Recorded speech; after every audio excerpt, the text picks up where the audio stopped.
నమస్తే, welcome to unfiltered.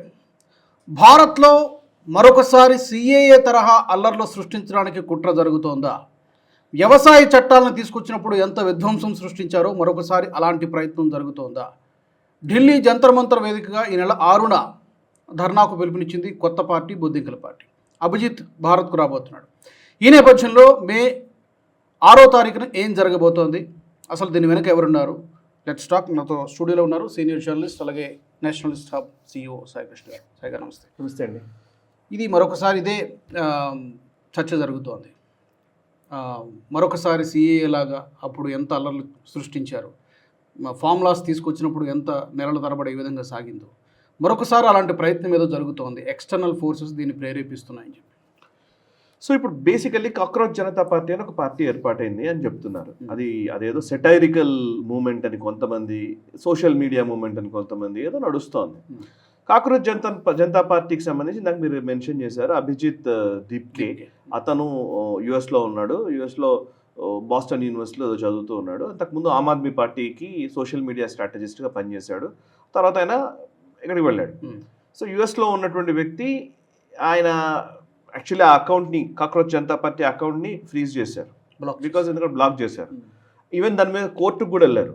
Court కూడా unblock చేయొద్దు అంది. ఓకే, సో మనం let's be clear it. So అదేదో అంటే వీళ్ళందరూ కలిసి ఏదో ఇప్పుడు మోదీ ప్రభుత్వానికి వ్యతిరేకంగా అందరినీ ఏకం చేయడానికి, విపక్షాలు ఐక్యం అవ్వడానికి చాలా ప్రయత్నం చేశారు. ఐక్యం అవ్వడానికి చాలా ప్రయత్నం జరిగింది. ఇండివిజువల్గా కొట్లాడారు. Basically for example Rahul Gandhi India alliance కంటే ముందు కాంగ్రెస్ పార్టీ ఒంటరిగానే ప్రయత్నం చేసింది, వర్కౌట్ కాలేదు. అందరినీ ఏకతాటిపైకి తెచ్చుకున్నది. కమ్యూనిస్టులని, లేకపోతే మమతా బెనర్జీ దగ్గర నుంచి, లేకపోతే అరవింద్ కేజ్రీవాల్ దగ్గర నుంచి ఒకరికొకరు పరస్పర విరుద్ధ భావజాలాలు కలిగిన వ్యక్తులు అందరూ ఏకమయ్యారు మోదీకి అగేన్స్ట్గా. మీరు అబ్జర్వ్ చేస్తే ఇండియా అలయన్స్ ఏర్పడినట్టు నుంచి పరస్పర విరుద్ధ భావజాలాలు అంటే ఏంటి? కమ్యూనిస్టులు ఓవైపు LDF UDF నడుస్తుంది కేరళలో, ఇద్దరికి మధ్య. కాంగ్రెస్కి కమ్యూనిస్టులకి కేరళలో పడదు, కానీ నేషనల్ లెవెల్లో మాత్రం ఇద్దరు కలిసి మోదీకి అగేన్స్ట్గా పనిచేశారు. ఓకే, మమతా బెనర్జీ TMC పుట్టిందే కాంగ్రెస్కి వ్యతిరేకంగా, కానీ మమతా బెనర్జీ ఇండియా అలయన్స్లో ఉంటుంది. రాహుల్ గాంధీ లేదా కాంగ్రెస్ పార్టీని ఓడించింది, షీలా దీక్షిత్ అవినీతి గురించి మాట్లాడింది. అప్పుడు ఆ టైంలో కామన్వెల్త్ స్కామ్ గురించి వాటి గురించి మాట్లాడి వచ్చినటువంటి ఆమ్ ఆద్మీ పార్టీ, ఈవెన్ పంజాబ్లో కాంగ్రెస్ ప్రభుత్వాన్ని కూల్చినటువంటి ఆమ్ ఆద్మీ పార్టీ. పంజాబ్లో బీజేపీ రోల్ చాలా తక్కువ ఉండింది, కానీ కాంగ్రెస్ వర్సెస్ ఆమ్ ఆద్మీ పార్టీ ఉండింది పంజాబ్లో. అండ్ ఢిల్లీలో అంతే, కాంగ్రెస్ను గద్దెదించే ఆమ్ ఆద్మీ పార్టీ వచ్చింది. బట్ నేషనల్ లెవెల్లో మాత్రం ఇండియా అలయన్స్లో పార్ట్నర్ ఆమ్ ఆద్మీ పార్టీ. ఇట్లా అసలు పరస్పర విరుద్ధమైనటువంటి భావజాలాలు ఉన్నప్పటికీ మోదీకి వ్యతిరేకంగా అందరూ ఏకమయ్యే ప్రయత్నం చేశారు, రైట్? అయితే అందరినీ ప్రజలు తిరస్కరించారు. మమతా బెనర్జీ పశ్చిమ బెంగాల్లో ఓడిపోయింది, అటు కమ్యూనిస్టులకు ఏ దిక్కే లేకుండా అయిపోయింది. డిఎంకే తమిళనాడులో డిఎంకేని గద్దెదించేశారు. ఇటు ఈవెన్ ఆమ్ ఆద్మీ పార్టీ ఢిల్లీలో ఓడిపోయింది. రేపు పంజాబ్లో కూడా ఉంటుందో ఉండదో డౌటే. సో ఇట్లాంటి పరిస్థితుల్లో అందరి లెజిటిమసీ పోయింది. అందరికి ఉన్నటువంటి ఆ విశ్వసనీయత ప్రజలలో నుంచి ఏమాత్రం లేదు. వీళ్ళందరూ పొలిటికల్గా ఫెయిల్ అవుతూనే ఉన్నారు. ఇప్పుడు ఈ మొహాలతోటి ఎలక్షన్స్లోకి వెళ్తే కష్టం. అంటే ఈ ఫేసెస్ తోటి ఎలక్షన్స్లోకి వెళ్ళలేము, ఈ ఫేసెస్ తోటి మోదీకి వ్యతిరేకంగా నిలబడలేము. మోదీ వర్సెస్ హూ అందరూ కష్టంగానే కనబడుతున్నారు. సో ఇప్పుడు పరిస్థితి ఏంటి అని అంటే, మోదీకి వ్యతిరేకంగా వ్యక్తుల్ని ఉంచడం వర్కౌట్ కాదు. పొలిటికల్గా ఆయనను ఎదుర్కోలేము సిస్టమ్. సో ఎలా ఎదుర్కోవాలి అని అంటే, మోదీ పట్ల ఫస్ట్ జనాల్లో ఒక నెగటివిటీ క్రియేట్ కావాలి. జనాల్లో మోదీకి వ్యతిరేకమైన భావన ప్రజల్లో వచ్చే విధంగా ఏం చేయాలి? డైరెక్ట్గా ఇప్పుడు రాహుల్ గాంధీ చెప్పారనుకోండి, మీరు ఏం చేశారని అడుగుతాం ఇమీడియట్లీ. కాంగ్రెస్ గవర్నమెంట్ ఏం చేసింది? ఆమ్ ఆద్మీ పార్టీ ఏం చెప్పొచ్చావు నువ్వు? లోక్పాల్ గురించి మాట్లాడావు, ఏవో చేసి వచ్చావు, ఏం చేసావు? మమతా బెనర్జీని అదే ప్రశ్నిస్తాం. రాజ్యాంగం అన్నారనుకోండి, రాజ్యాంగాన్ని ఎన్ని రకాలుగా మీరు కూలీ చేస్తున్నారో వివరాలు చెప్తాం. ఫర్ ఎగ్జాంపుల్ రాజ్యాంగం అని ఇప్పుడు మమతా బెనర్జీ పెద్దగా చాలాసార్లు మాట్లాడేది, రాజ్యాంగం అని. రాజ్యాంగ హక్కుల్ని ఎలా కాల రాసింది అనేది బెంగాల్లో ప్రజలే చెప్తున్నారు, మనం చెప్పాల్సిన అవసరం లేదు. TMC కార్యకర్తలు చెప్తున్నారు. So there is no legitimacy. వాళ్ళు మాట్లాడే మాటలకి రాజ్యాంగబద్ధమైన అంశాలని వాళ్ళు ప్రస్తావిస్తున్నారు, ప్రజాస్వామ్యం గురించి మాట్లాడుతున్నారు, కానీ వాళ్ళకి ఆ రెలవెన్స్ లేదు. రిలవెన్స్ లేకపోవడం వల్ల ఏమవుతుందంటే ప్రజల మద్దతు కూడగట్టడం కష్టమవుతున్నటువంటి టైంలో ఒక ఆల్టర్నేట్ ఫోర్స్ ఏదో కావాలి, మోదీకి వ్యతిరేకతను బిల్డ్ చేసే ఒక ఆల్టర్నేట్ ఫోర్స్ ఏదైతే బాగుంటుంది అన్నప్పుడు యూత్ ఆల్రెడీ ఎగ్జాంపుల్స్ కొన్ని ఉన్నాయి. జెన్జీ ప్రొటెస్ట్లన్నీ అక్కడెక్కడ నేపాల్లో, ఇక్కడ బంగ్లాదేశ్లో, చాలా శ్రీలంకలో ఇట్లాంటి ప్లేసుల్లో జరిగినాయి కదా. సో వాటిని బేస్ చేసుకుని అమెరికా ఆపరేషన్ కూడా ఎప్పుడు ఇలాగే ఉంటుంది. అమెరికా ఏం చేస్తుందంటే యుఎస్ చేసే ఆపరేషన్స్ అన్ని, సిఐఏ చేసే ఆపరేషన్స్ అని ఇలాగే ఉంటాయి అన్నమాట. సో అక్కడ రెజ్యూమ్ చేంజ్ చేయాలంటే ఏదో ఒక అన్రెస్ట్ క్రియేట్ చేసి ఆటోక్రసీయో ఫాసిజమో ఇంకోటో క్రియేట్ చేసి అక్కడ ఉన్న వ్యవస్థలన్నింటినీ తప్పుపట్టే ప్రయత్నం చేసి వ్యవస్థలన్నింటినీ నిర్వీర్యం చేస్తారు. అసలు అన్ని వ్యవస్థలు ఆ పర్టికులర్ పార్టీకి అనుకూలంగానే పనిచేస్తున్నాయని ప్రూవ్ చేస్తూ వస్తుంటారనమాట పదే. సో దట్ ఏవైతే రాజ్యాంగబద్ధమైన సంస్థలు ఉంటాయో ఆ సంస్థల పట్ల విశ్వసనీయత కొరవడే విధంగా ఒక ప్రచారం చేసి తద్వారా రాజకీయంగా ఆ పర్టికులర్ పార్టీని విమర్శించి ప్రజల్లో అవునేమో మోదీ టైంలో కూడా జరిగిందేమో, మోదీ కూడా అవినీతి చేస్తున్నాడేమో, మోదీ కూడా ఇలా చేస్తున్నాడేమో అని అనుకున్న తర్వాత దాని నుంచి ఫస్ట్ ప్రభుత్వాన్ని దించడం కోసం ఒక వ్యతిరేకతను ఎస్టాబ్లిష్ చేసి ఆ తర్వాత ఈ రాహుల్ గాంధీని గద్దెనెక్కించే ఒక ప్రయత్నం. ఇది దొడ్డిదారిన జరిగే ప్రాసెస్ మనం అర్థం చేసుకుంటే. మీరు చూడండి బంగ్లాదేశ్లో ఏం జరిగింది. బంగ్లాదేశ్లో ప్రొటెస్టులు చేసి ఇప్పుడు మనం మాట్లాడుతుంటాం కదా జెన్జీ అంటున్నాం కదా. జెన్జీ ప్రొటెస్ట్ల వల్ల జరిగిన లాభం ఒక్కటి చెప్పండి నాకు. ఆ దేశం ఏమన్నా బాగుపడ్డదో చెప్పండి. ఇంకా శ్రీలంకలో జెన్జీ ప్రొటెస్ట్లను తీసుకొచ్చారు, ప్రొటెస్ట్లు చేశారు, మొత్తానికి రాజపక్స కుటుంబాన్ని దింపారు. ఏం జరిగింది? బంగ్లాదేశ్లో మొత్తం దింపేశారు. ఏం జరిగింది? నేపాల్లో ఏం జరిగింది? బాలెన్ షా వచ్చాడు. బాలెన్ షా వస్తే వాళ్ళు మొత్తం అక్కడ రక్కస్ నెలకొంది. ఏం చేయాలో తోచని పరిస్థితి అక్కడ. అసలు ఎనర్జీ క్రైసిస్ నడుస్తుంది అక్కడ. రిజైన్ చేయమంటున్నారు. సో ఇప్పుడు రిజైన్ చేస్తూ పార్లమెంట్లో గొడవలు చేస్తున్నారు. ఓకే, పాకిస్తాన్లో అదే జరిగింది. అంటే నేను అనేది ఏంటంటే ఎక్కడైనా ఏ దేశంలో అయినా సరే ఇట్లాంటి ఒక భావన, ఈవెన్ ఆమ్ ఆద్మీ పార్టీ స్టైలే అది. ఆమ్ ఆద్మీ పార్టీకి ఎక్స్టెండెడ్ వర్షన్గా ఈ కాక్రోచ్ జనతా పార్టీ వస్తుంది.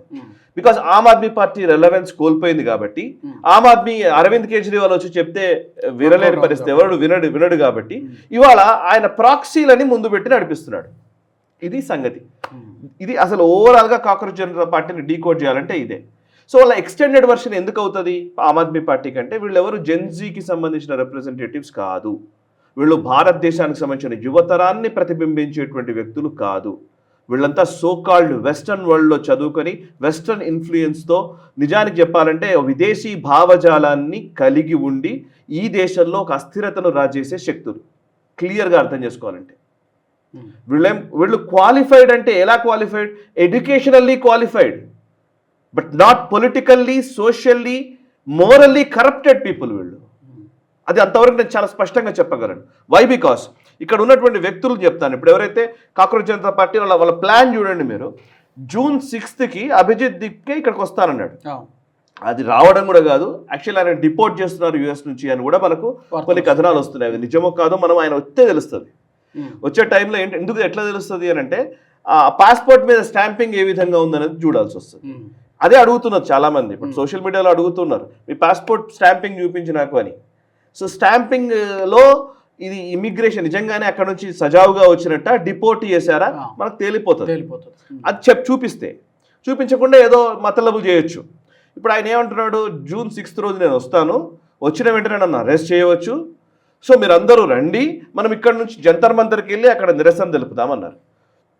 ఆయన ఒక ఇంటర్వ్యూ చేశారు ఎవరో జాతీయ ఛానల్లో, ఒక జాతీయ ఛానల్ కూడా యూట్యూబ్ ఛానల్లోనే, అనూజ్ అనుకుంటాను జర్నలిస్ట్, ఆయన ఇంటర్వ్యూలో ఆయన అడిగాడు, సో మీరు June 6th వస్తా అంటున్నారు కదా, మీరు జంతర్ మంతర్ ఏదో ప్రొటెస్ట్ చేస్తా అంటున్నారు కదా, పర్మిషన్ తీసుకున్నారా అని అడిగాడు. తీసుకోలేదు. నేను పర్మిషన్ తీసుకోలేదు. పర్మిషన్ ఇప్పుడు ఎందుకు తీసుకోవాలి, అసలు దేనికోసం పర్మిషన్ కావాలి అని అడిగాడు. దేనికోసం అంటే ఏదైనా సరే ఒక నిరసన తెలుపుతున్నారు అన్నప్పుడు పర్మిషన్ కంపల్సరీ కదా అని ఆయన అడిగాడు. అడిగితే నేను వస్తాను, నేను June 6th రోజు ఎయిర్పోర్ట్లో దిగుతాను, దిగిన తర్వాత అక్కడ నుంచి డైరెక్ట్గా పోలీస్ స్టేషన్కి వెళ్తాను, అక్కడ పర్మిషన్కి అప్లై చేస్తాను, వెళ్ళిపోతాను. అంటే నువ్వు నాకు అర్థం కావట్లేదు, ఏదో పెద్ద రాచరికమా, మీరు రాచరికంలో ఉన్నట్టు వచ్చి పోలీస్ స్టేషన్కి అడగగానే మీకు పర్మిషన్ ఇచ్చేయాలా? ఇప్పుడు ఇవ్వలేదు అని అంటే ఏం చేస్తారు? ఇవ్వలేదు అని అంటే మనం ప్రొటెస్ట్లు చేద్దాం. ఓకే, అండ్ ఇంకొకటి అంటాడు, వాళ్ళ స్పోక్స్ పర్సన్స్ నియమించారు. ఇప్పుడు June 6th రోజు అభిజిత్ దిక్కే ఇక్కడికి వస్తారన్నాడు. జూన్ 6th రోజు వచ్చిన తర్వాత ఒకవేళ అభిజిత్ దీప్కేని డైరెక్ట్గా పోలీసులు అరెస్ట్ చేసి తీసుకుపోయారు అనుకోండి, ఎవరో ఒకళ్ళు మాట్లాడాలి కదా, మీడియా ముందుకు వచ్చి మాట్లాడే మనుషులు కావాలి కదా. అందుకోసం ఒక ముగ్గురు మొహాలను ఇప్పుడు ముందుకు తీసుకొచ్చారు. త్రీ ఫేసెస్ ముందుకు వచ్చారు. 3 ఫేసెస్ ఎవరు, పేర్లు చదువుతాను నేను. సౌరవ్ దాస్ ఒకడు, చీఫ్ స్పోక్స్ పర్సన్ అట అతను. 2 విజేత దహియా, 3 అశుతోష్ రంకా.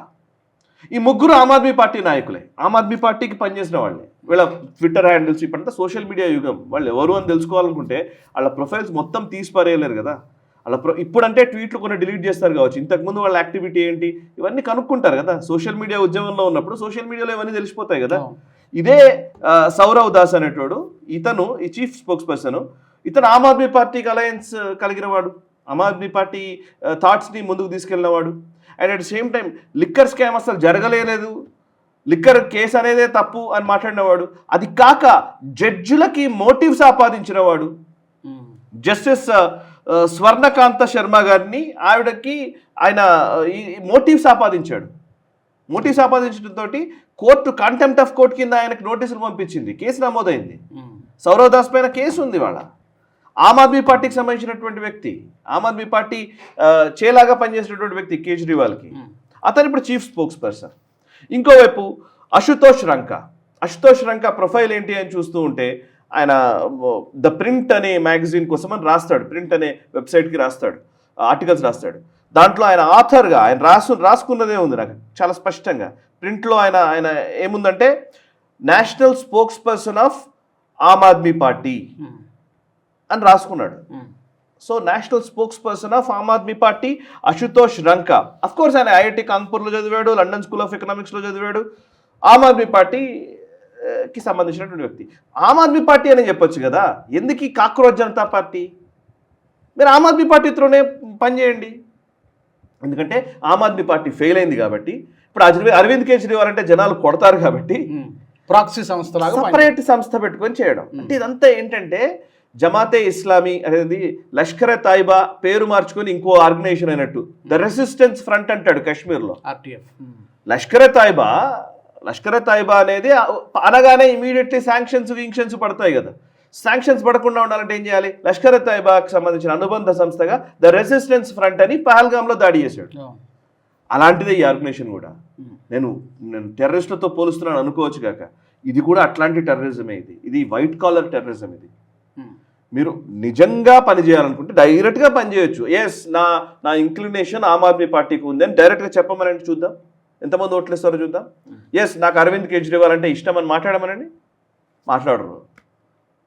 నేను వాళ్ళు రాజకీయాల్లోకి రావడం తప్ప కాదా నేను మాట్లాడట్లేదు. ఇట్స్ ఓకే, యు జస్ట్ నీవు రాజకీయాల్లోకి రావచ్చు, నువ్వు పోటీ చేయొచ్చు, అధికార పార్టీని నువ్వు విమర్శించవచ్చు, ప్రభుత్వాన్ని విమర్శించవచ్చు, ఏమైనా చేయవచ్చు. It's okay.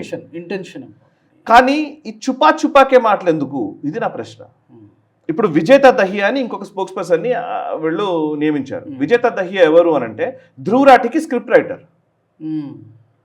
ధ్రువ్ రాఠీ తెలుసు కదా, ఏం మాట్లాడతాడో తెలుసు కదా. ధ్రువ్ రాఠీ ఏ ఒపీనియన్స్తో ఉంటాడో, ఏ మోటివ్స్తో ఉంటాడో తెలుసు కదా. Dhruv Rathee script writer. Cockroach Janata party అంటే ఇప్పుడు వీళ్ళు ఏం చెప్తున్నారంటే, ఇక్కడ గొడవ ఏంటి అని అంటే, మనం మాట్లాడేది ఏంటంటే కాక్రోచ్ జనతా పార్టీ అనేది మొత్తం దేశంలోని యువతకు ఇది ఒక రిప్రజెంట్ చేస్తోంది అని చెప్తున్నారు. No, it's not.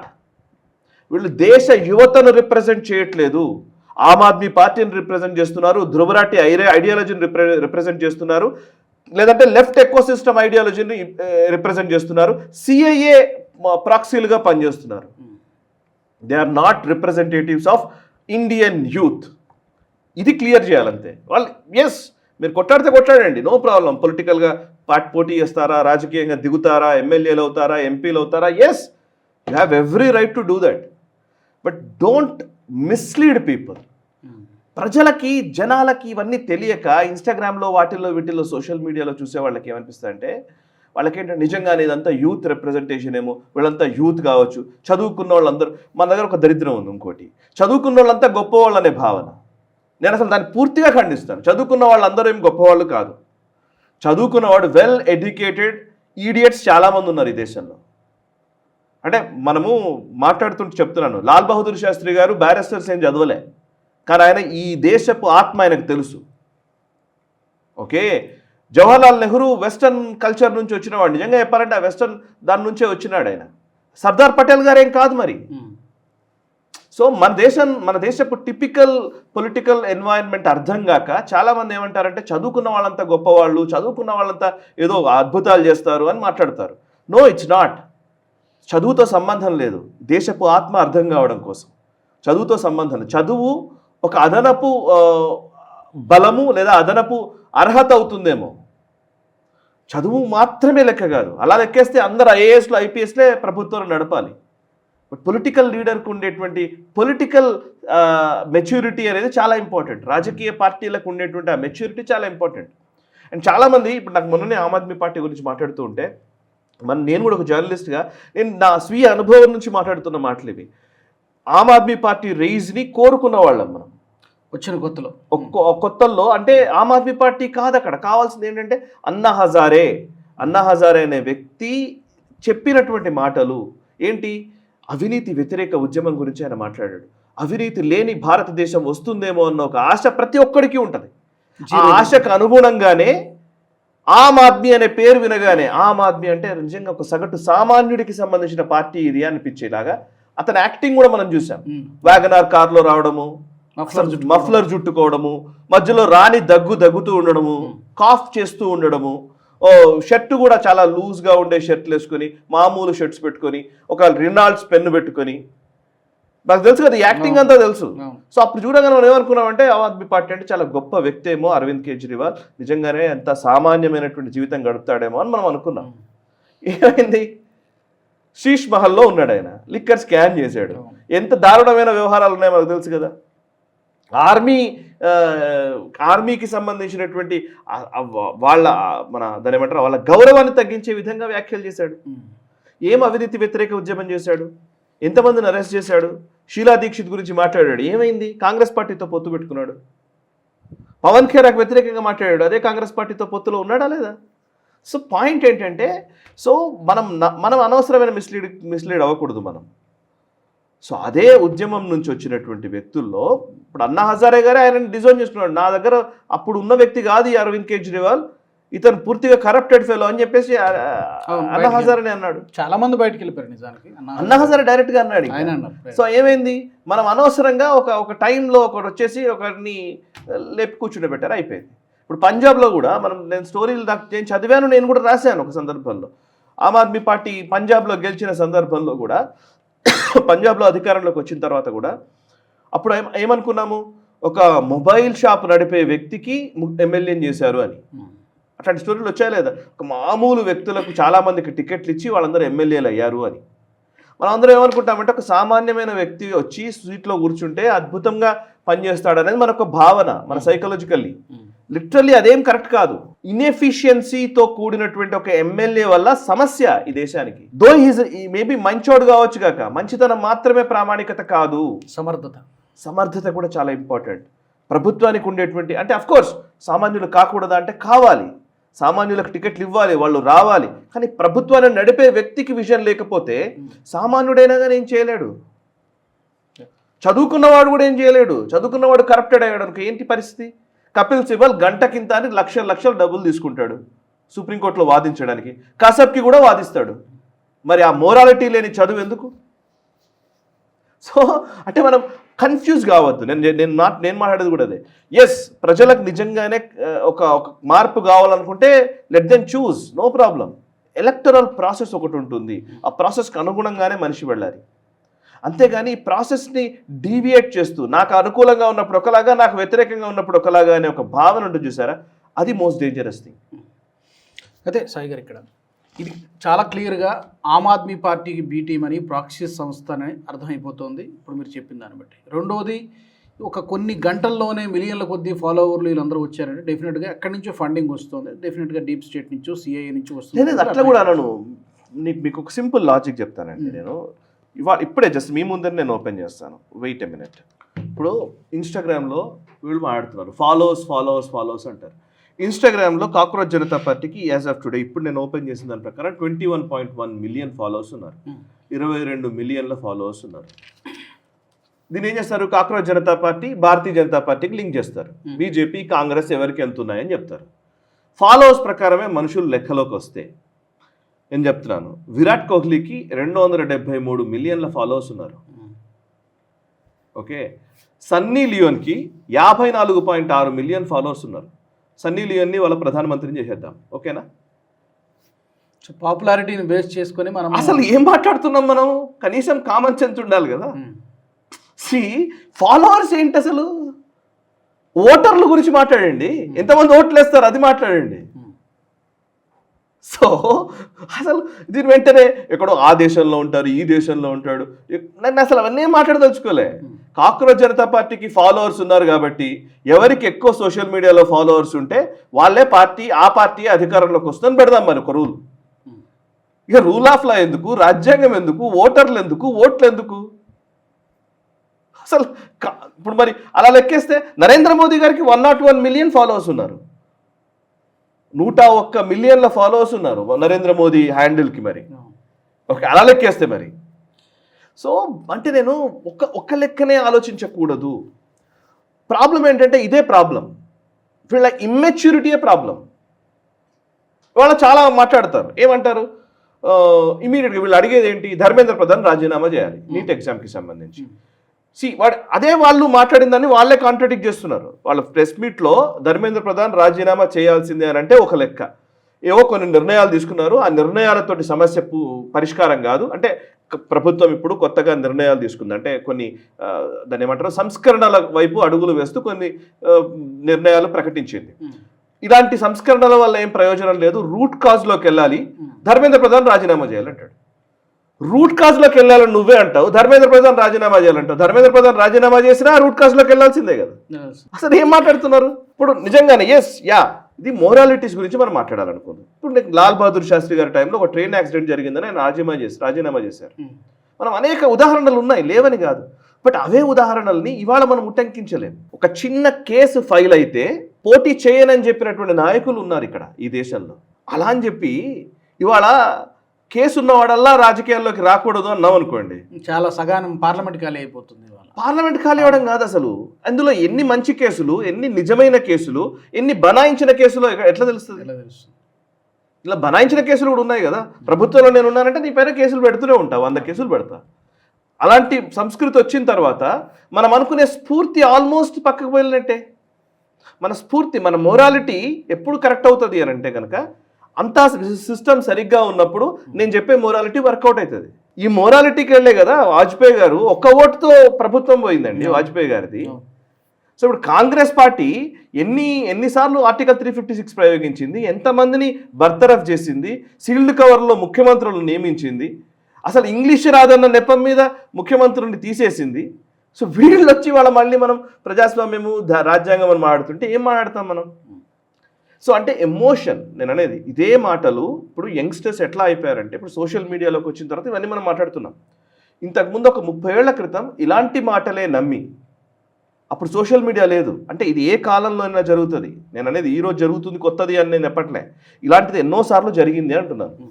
అప్పుడెప్పుడో ఎవరు నక్సలైట్ ఉద్యమానికి సంబంధించి మనమంతా కలిసి ఈ రాజ్యానికి వ్యతిరేకంగా సాయుధ పోరాటం చేస్తే రాజ్యం మన వైపు తెప్పుకుంటే మనము రాజ్యాన్ని ఏర్పాటు చేసుకుంటే అసలు మొత్తం పేదరికమే లేకుండా మనం చేస్తాము అని ఎవడో నక్సలైట్ చెప్పాడు. ఆ చెప్పిన దాన్ని నమ్మి చాలా మంది యువతరం వెళ్ళారు. ఇది 30 ఏళ్ల క్రితం 40 ఏళ్ల క్రితం జరిగింది. What happened? ఎన్ని కుటుంబాలు చిన్నాభిన్నమయ్యాయి, ఎంతమంది చనిపోయారు? నిజంగా మీరు అనుకున్న విప్లవం వచ్చిందా? రాలేదు కదా. ఇప్పుడు వాళ్ళు రియలైజ్ అంటే ఏదో ఒక సందర్భంలో ఎవడో ఒకడు వచ్చి ఏదో చెప్తాడు, ఆ చెప్పింది నిజమా కాదా అనే అభిప్రాయాలు దాని మీద ఒక బేరీజు వేసుకోకుండా, అంచనాలు వేయకుండా మనం ఆటోమేటిక్గా అటువైపు అట్రాక్ట్ అయ్యి వెళ్ళిపోయే వ్యక్తులు ఉన్నారు. సో అది ఇప్పుడు అంతకుముందు సాయుధ పోరాటం గురించి మాట్లాడాడు, ఇప్పుడు వీడు నిరసనలు లేకపోతే సోషల్ మీడియా ఉద్యమాలు అంటున్నాడు. There is no difference. Social media ఉద్యమాల ద్వారానే సోషల్ మీడియాని ఎలా వాడుకోవాలనే దానికి సంబంధించి డెఫినెట్లీ అందరికీ నిజంగా ఏదైనా ఉంటే ఫ్యాక్ట్ చెక్ చేయండి, మాట్లాడండి, ఇంకోటి చెప్పండి. అంతేగాని అంటే నా ఉద్దేశం ఏంటంటే ఆల్టర్నేట్ థాట్ ఏంటి, కాక్రోచ్ జనతా పార్టీకి సంబంధించిన థాట్ ఏంటి చెప్పండి నాకు, ఐడియాలజీ ఏంటి, what is your stand? Let's be clear. నిరసనలు తెలపడం కాదు లెక్క, ఇప్పుడు ప్రభుత్వాన్ని దింపడం వీళ్ళ లక్ష్యం, దింపడమే లక్ష్యం. దింపిన తర్వాత ఏం చేస్తారా బాబు అని అంటే సుప్రీంకోర్టు జడ్జిల్ని ప్రభుత్వంలోకి తీసుకోము. అది పాలసీ కాదు, అది కేవలం ఒక నిర్ణయం, ఒకానొక విధానపరమైన నిర్ణయం. That is not an ideology. Okay, so అంటే మనం ఇది ఇక్కడ ప్రాబ్లం ఏంటంటే రాజ్యాంగాన్ని నిర్మించే క్రమంలో డాక్టర్ బిఆర్ అంబేద్కర్ గారు, శ్యామప్రసాద్ ముఖర్జీ అప్పుడు నిజంగా విలువలు కలిగినటువంటి నాయక గణం ఈ రాజ్యాంగాన్ని రూపొందించారు.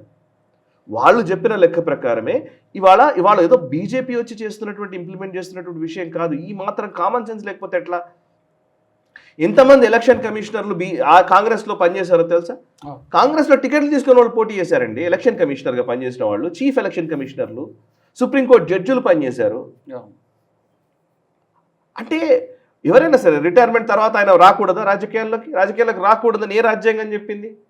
నిజంగానే ఒక సుప్రీంకోర్టు జడ్జి ఉన్నాడు, ఆయన జడ్జిగా కొన్ని రోజులు పనిచేశాడు, చేసిన తర్వాత ఆయన అసలు రాజకీయాల్లోకి రాకూడదని మీరు ఎలా చెప్తారు?